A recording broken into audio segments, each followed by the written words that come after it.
I muted myself. That's why. There you go. Idiot. Jay Perrin, how are you doing, man? I'm hanging in there, man. How are you? I'm good, thank you. I gotta ask, is it Jay, Jason? How do you Either like Jay. it? People usually go by Jay.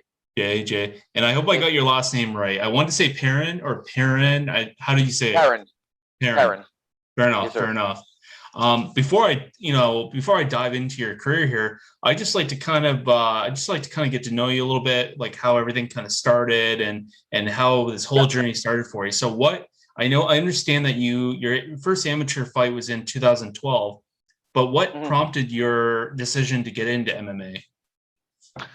So there's a lot of things that went into it. Honestly, I come from a boxing family, so I'm Mm-hmm. the last fighter in my family. So I think I'm the last one to carry the torch. I don't know if I'll have kids, so I don't know if any other people in my family will continue this. So there was that.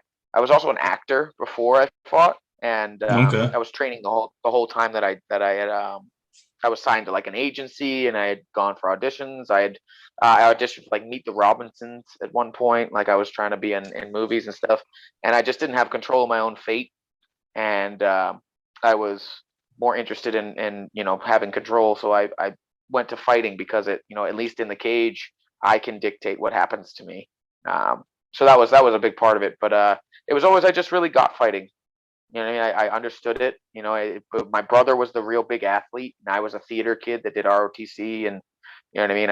I wore military uniforms, and I Right. Of fucking did plays.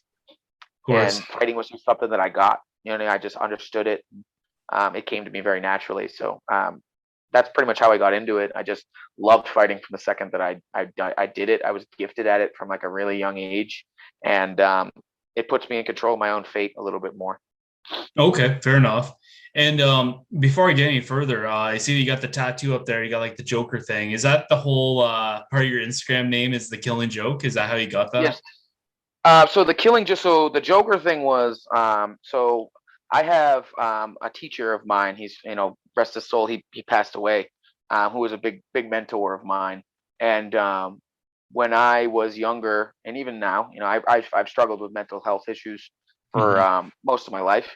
And now I'm much more secure in it, and I deal with it properly the best way that I can. But Hmm. when I was an adolescent, I got the moniker the Joker because there were two different halves of me that people saw, and it was my teacher that gave me that when I was 14.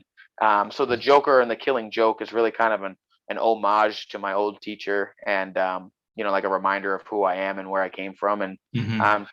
he kind of taught me to accept the darker part of me as it is part of me and not something that I should be ashamed of. So the Joker is really a character of mine that I stick to. Is that yeah, we all have some kind of you know shitty part of ourselves, but it is still part of ourselves that we should accept and not fight so much. Excellent, excellent. And now moving on forward here, so you had a pretty clean record in amateur. So at that point, when did you know you were ready for the pro, or when did you think you were ready for that pro? I wanted to be the best amateur in New England. I Hmm. fought as many tough fights as I could at the time, wherever whatever that may be. So I fought the number two guy, and then I fought the number one guy, and I beat them both pretty handily. And so I was like, you know what, this is there's no one else for me to really fight. I've got seven more. I've got seven fights now. It's just time. I feel like I can do it. And, I always wanted to be a fighter, and if there was nothing more for me to do as an amateur, then it is time to move on as a pro. And that's pretty much what it was. I beat everybody that I was supposed to beat, or that I wanted to, and so I moved on. Excellent, excellent.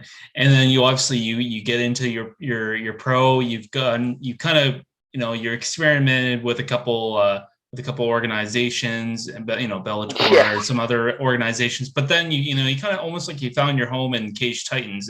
Would you agree with that? yeah. I would say Cage Titans found me for sure. Hmm.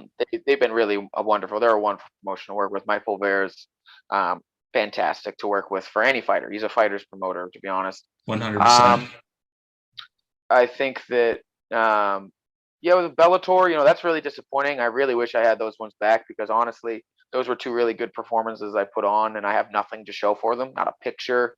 I don't have a video. I don't have anything of those performances, so That that's tough. sucks. It blows. Like I have 2 pictures from both of those fights, and they're both from the same fight. You know what I mean? Like it blows. All I have on my record is 2 losses. I'm the king of the split decision, man. Like or the decisions that should have gone my way that didn't. But yeah, my home in Cage Titans, yeah, I would say that I settled in, and they really worked with me really, really hard to promote me, and through each other we promoted New England MMA, and I'd say that we really helped each other hand in hand. I helped promote that promotion, and they helped build my fan base and get me to the Contender Series. I wouldn't have gone to the Contender Series without Cage Titans. So um, yeah, they're really great, and I might fight for them again. If I can't get to the show soon, then they offer me. I might have to defend my belt again, and I'm totally. If there's one place that's not the UFC, that's more of a regional place that I'd rather fight for, it's Cage Titans. I do want to get to that part about with you and the belt, but with Cage Titans, another fighter that's fought under the promotion, he's coming back. Slippery Pete, Peter Barrett. Obviously, you've got a chance to train with him. Yep, my brother. He's your brother. No, like by blood, but we trained together for years. Okay. Yeah, not by blood. No, it's just no. This is news to me. No, we were very close. Me and Peter Barrett, actually. Okay. Yep. But he was talking to me how Cage, I was about to say Cage Warriors. I've been talking to Cage Warriors fighters all week. Yeah. But Cage Titans, he was telling me about how they've been able to take things from like organizations like UFC, and they've been able to implement and get better as an organization. Find out how can we get better every show, every show, every year. And I really value that. I really respect the fact, and he's talked very highly of them and how much they take care of you guys. Oh, they do that. Like I said, dude, they take care of their fighters, man. Especially the people that put asses in seats. You know what I mean? Like absolutely. Like I said, Mike Bovair goes above and beyond to make sure that all the fighters get what they need to do. You know what I mean? Like, and like you said, the promoter or the promotion itself, every time the production is better. Every show it gets better, from the commentators to the walk-ins to the music to the lighting to all of it. You know what I mean? It's really nice to see a promotion that's not so locked in its ways and is willing to learn and grow within itself by taking ideas from other people that work. You know what I mean? I feel like there are other promotions, and I won't name any off the top of my head, that kind of have their formula and that's what they stick to, and they kind of plateau and they remain flat. And I feel like Cage Titans even in just the last 3 years, has grown so much, even with COVID and everything. Right before that, you know what I mean? They were selling out everywhere that they went, or like any show that they had was sold out. The production just got better and better and better, and it seemed to me, at least, that Cage Titan was quickly going from a regional New England promotion to a national level promotion that you would see on Fight Pass. I would watch Cage Titans on Fight Pass. There's plenty of, just as many fighters now have come from Cage Titans to go to the UFC than they have it at, let's say, CES. You know what I mean? CES used to be like the one place in New England, or in that area where if you go there and you do well, you'll get to the UFC because it's on Fight Pass and things like that. And I think over the last 4 years, 4 years, Cage Titans has caught right up to that, and if there's 2 big promotions now, it's that and CES. And I feel like Cage Titans shouldn't be considered just a lowly regional promotion anymore because of the amount of talent that's actually come out of there. Absolutely. And now talking about you win the Cage Titans Bantamweight title. What was the feeling? What was the thought, like your thought process when you won that belt?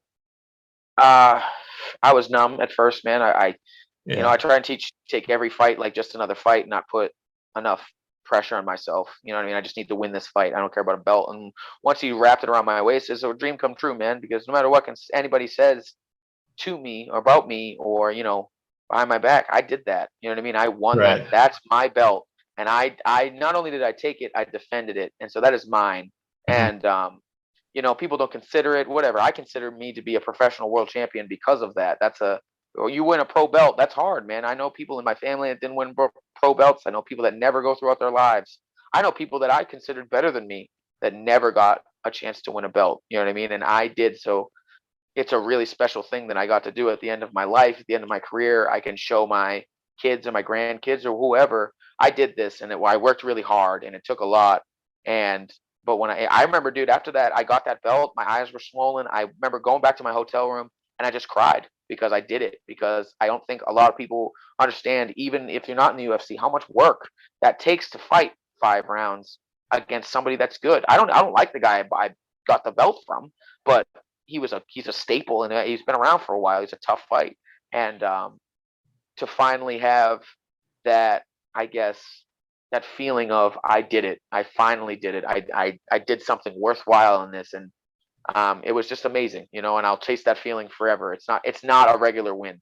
It's not like that. It's years of trial and error and failing and sacrifice put into this physical thing, and it's really hard to describe the emotions you feel when you hold it and say, this is mine. I earned this. This is nobody else's. I'm the best here.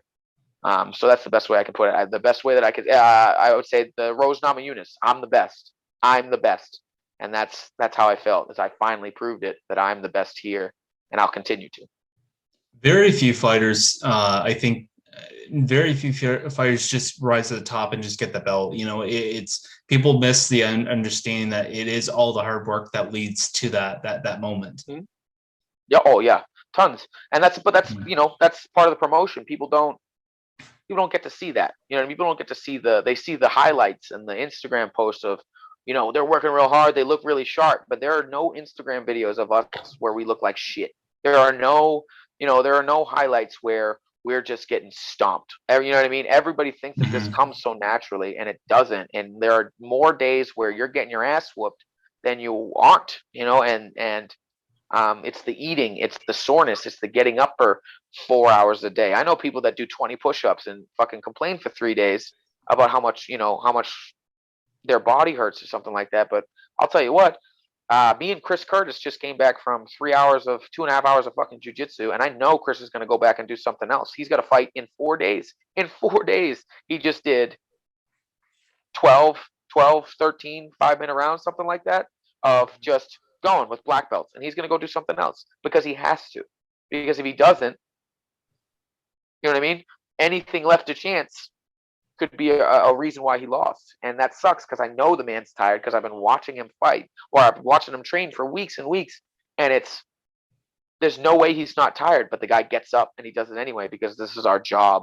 And I don't think that people really grasp how much effort and energy and pain and sacrifice it takes to not only compete, but win and stay winning.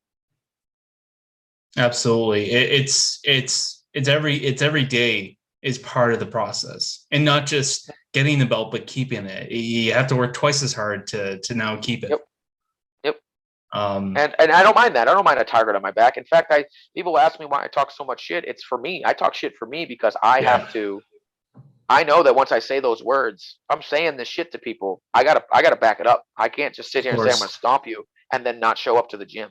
Do you know what I mean? So for I don't know. It's hard. It's hard for everybody. It's a hard business to be in because it's not frugal either. It's not like you're making thousands, hundreds of thousands of dollars until you make it into a major promotion. So it's not even like all the sacrifice, other than the feeling of victory, is very worthwhile, if that makes sense. Because in the beginning of your career, you're making chump change, man. You don't make money. You don't. As an amateur, you pay to fight. You know what I mean? It's crazy how much people really don't get how much, like, the reward, or how little the reward is for how much we put in until you get to where you want to go.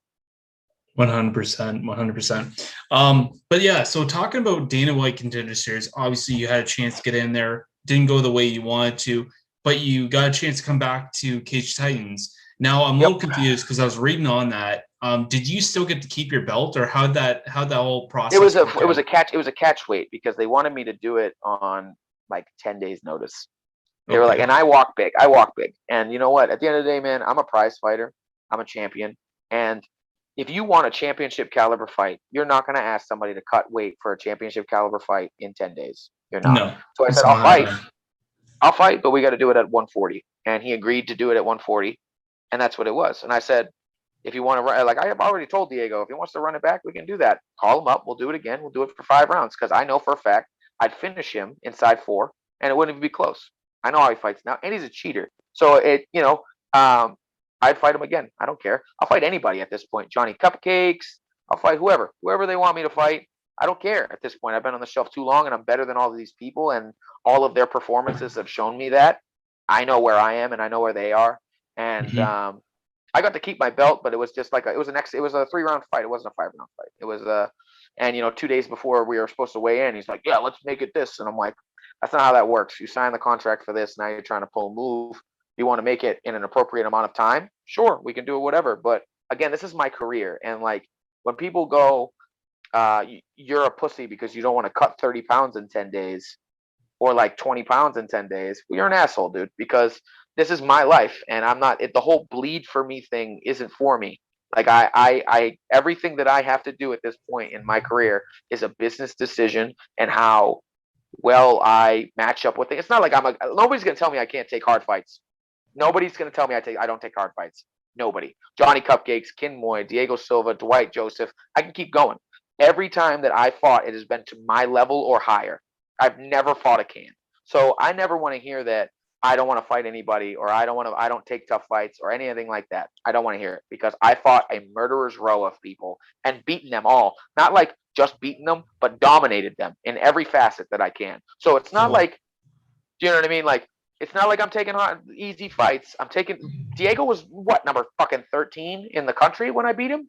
You know what I Mhm. mean? It wasn't like he was a bad fighter or anything like that. It was the timing, and you're not going to try. That's a move. That's a strategy. You know what I mean? To say, hey, I'm ready on 10 days. Are you ready on 10 days? Oh, if you're not ready on 10 days, you're a pussy. Oh, okay. Well, that means that you've already been ready. You're already within weight. You just drop this on my lap and expect me to go, oh yeah, because I'm a fucking meathead, and that's not how it works. You know what I mean? If you want to Mhm. fight for my belt, then give me time to prepare for you to fight for my belt. It's not like I'm the only one benefiting from that. You have the time too. So it's like I'd rather fight people so that there's no excuse.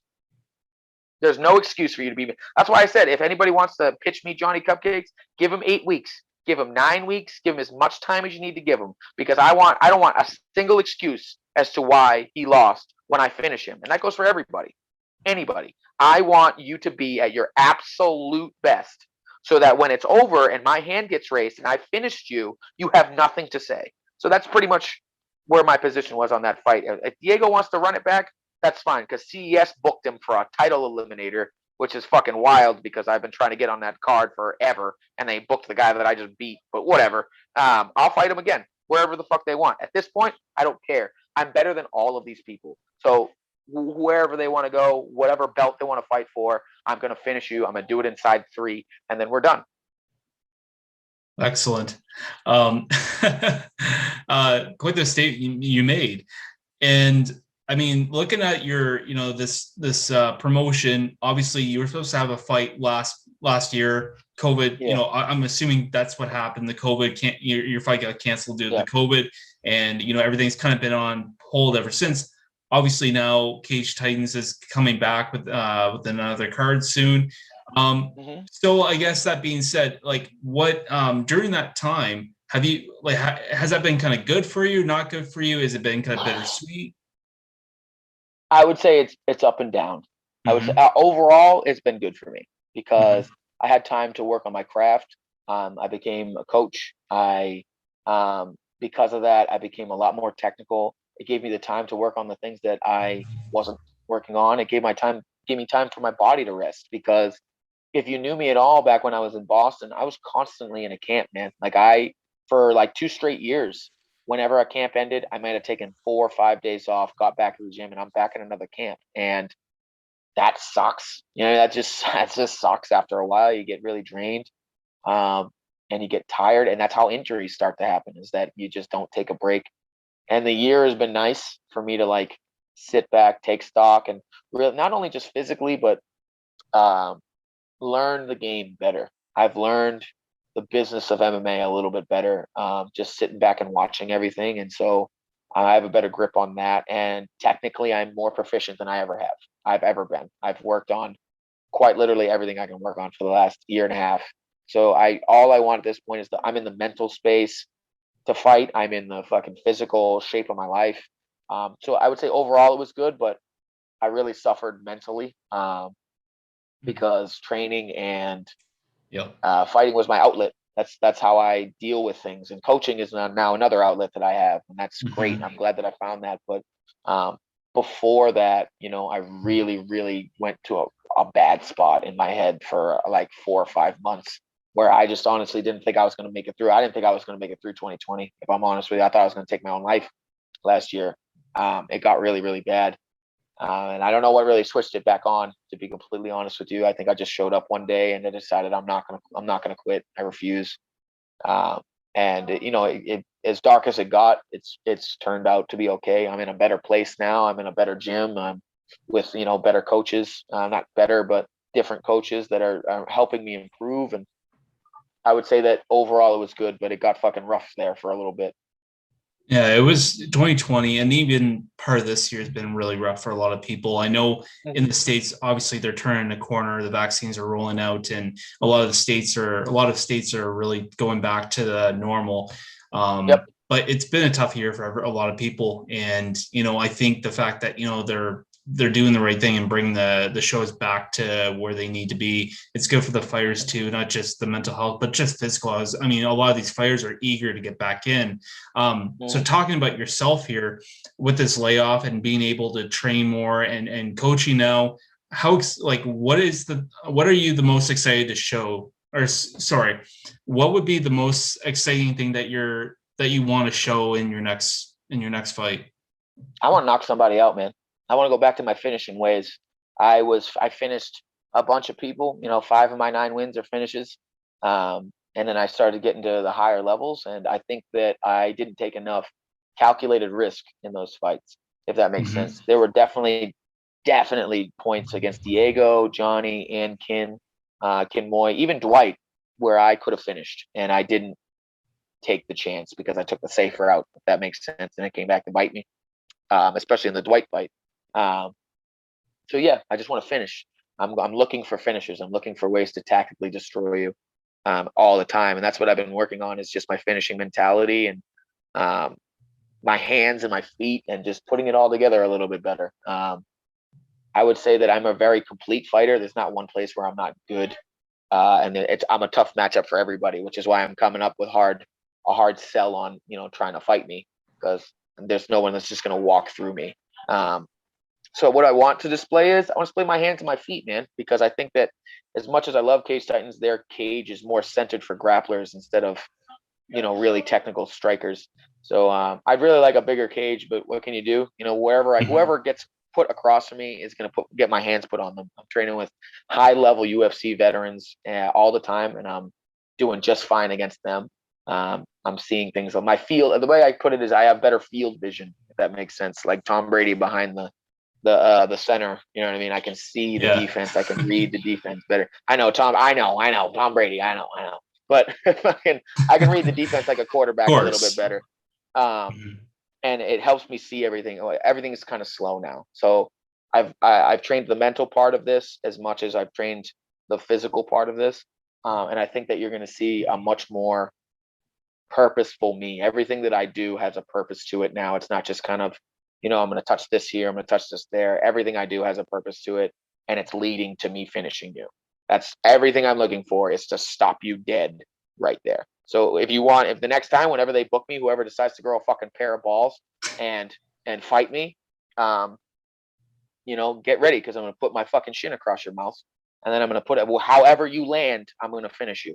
So that's what I want. I want to go back to how I was finishing people, be it chokes, be it by punches, TKOs. I'd like more of those, but that's what I'm looking for now. I'm not trying to just technically dismantle you, because I've done that. I've proven that I can do that. I can beat you everywhere for as long as you want me to beat you everywhere if you can't go down, but I'm going to try and choke you to death, or I'm going to try and crack your nose in so you don't want to fight me anymore. Fantastic. And so has Cage Titans, have they offered anyone? I know that you said you're still waiting, but have they given any insight to any possible matchups soon? Or that's the thing, is that I've reached out to Mike Pulver, and he's a great guy. He already had my name in mind, and I've already put a name out there, a couple of them that I'd like to fight. It's on them now. It's on those other people. I've made it abundantly clear that I want. Yeah, it's just sign the contract, send the contract. You know And what I you'll mean? take care of everything else. Exactly. Just let me just show up. You know what I mean? That's all you need to fucking do, and I'll handle it from there. But it's about them saying yes, and I feel like I've run into that with a few people, a few big names in New England, at least, um, that don't want to fight me, or I just get crickets, or their manager might not like the matchup, or whatever the fuck ever. I don't really care at this point. If the I feel like the formula is cans, just fight cans, and you'll get to the show. But that's never been who I am. You know what I mean? I came here to prove that I'm a superior martial artist to you, Mhm. and fighting some dude off the street who's fucking 2-6 and then calling it a good victory is bullshit. It's awful, and I see it all the time, and I see people getting into the UFC with it, and it's gross. It's honestly disgusting because there are people that get opportunities that I probably should have because I fought tougher opponents than them and beaten them handily. Get opportunities fighting people that aren't as good as my opponents and like barely winning, and barely skinning by. And I just don't get it. Mhm. Like I don't know. I feel like people are kind of pussy these days and don't want to get their face touched up or earn it. And I'm not with it. I'm from a place where it's tough. Fighting's tough. Fucking sack up and either win or lose. But Mhm. don't beat somebody. Like are you proud you beat somebody you're supposed to fucking beat? Is that what you're proud of? Oh, great performance. I'm the best ever. Da, da, da, da. Your opponent was fucking 5-3, and he had two fucking knee braces on. You know what I mean? He's 36 years old. Yeah. That's not a fucking win, dude. You're supposed to win that fight. You know what I mean? Like, I don't get people like that. So it's always crickets. And so we're just looking for everybody. And I know it's not Pulver, it's not Cage Titans, not them. They pitch fights for me. I know that. Mhm. Um, it's the people themselves or their management or whoever, and people are just trying to duck me from my crosshairs. And that's how I feel now. At this point, it's not like I've been on the shelf, not saying, "Hey, I'll fight here, I'll fight there." I've tagged promotion after promotion. Hey, I'm with it. Where do you want? Where you want to go? But I hear crickets back because nobody wants to fucking sack up because they want the easiest route to the show they can get. And at the end of my life, I'd rather say, hey, I went against a fucking murderer's row of people and I beat every single one of them. And if I didn't get my shot, I did get my shot, but I wasn't a pussy and fought some bum off the street because I'm not mentally tough enough to handle that somebody else might be good too. Absolutely. And just one more for you because I actually have to cut it short No, here. go ahead. Jay, so where do you see yourself in the next 5 years? Oh, I'm gonna be a champion in the next 5 years. I'm gonna get rolling. Like this year, I'm gonna at least have two. I know that it's kind of fucked up right now, but I'm gonna at least have two. But next year, I as soon guess as start I get stacking them rolling, baby, it's names. it's oh, I'm start stacking names. I'm fucking over it. I want one camp. As soon as that camp's over, I'm going into another one because I'm here for a reason. I'm not here to Absolutely. fuck around. I'm not here for any of that. I'm here to work. Since I've moved to Vegas, I've taken 2 days off. I've been here for 3 weeks. That's 21 straight days. I don't miss practice. I don't stop. I don't get tired. So where do I see myself? I'll say this, man. Any promise that I've ever made, and go ahead and look back, do your research. Anytime that I've said something, it's been fucking done. I do everything that I say I'm gonna do. Hmm. Every single time I say it.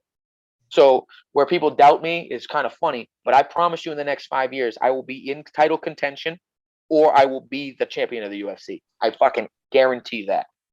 5 years, give me less. I promise you. I gave myself 3. 5, I can do whatever the fuck I want. But I will be in the UFC in the next 2, and I will be in contention in the next fucking 3 or 4. Guaranteed. Ladies and gentlemen, pay attention to this man. But Jason, it's been a pleasure having you on here. I appreciate you taking the time. I know we had some mix up with times, but I do appreciate you being No able worries, to take buddy. the time and come on here and talk a little bit about yourself. And when you do have a fight, I'd love to get you back on here. Absolutely, man. Thank you for having me, man. I really appreciate you taking the time to hear me out. I know, no, I talk a lot, so No um, problem, Jason. thank you for having interest in me and my career and promote me. And I really appreciate it. I'd love to talk to you again.